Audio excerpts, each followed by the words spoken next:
Ayan guys. Ayan guys. So guys, alam mo taba-taba. Lalo kong tumaba dito kasi ang daming pagkain. So, hindi na to kain guys, lamong na to.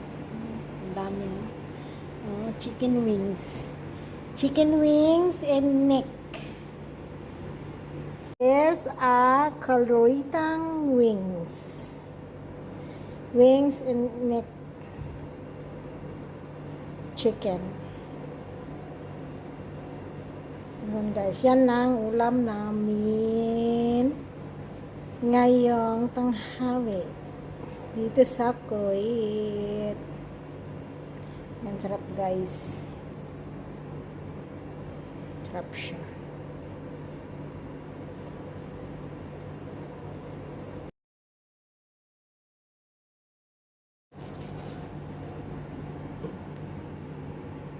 And guys, chicken wings and yummy, sarap. Tsaka yan guys, kumuha lang ako ng ilagay ko sa rice ko. Kasi yung mga kasama ko natutulog pa kasi, natutulog sila sa tanghali.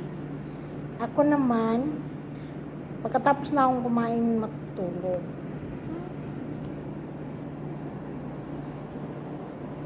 Kasi para pag gising ko mamaya, diretso na start working na naman.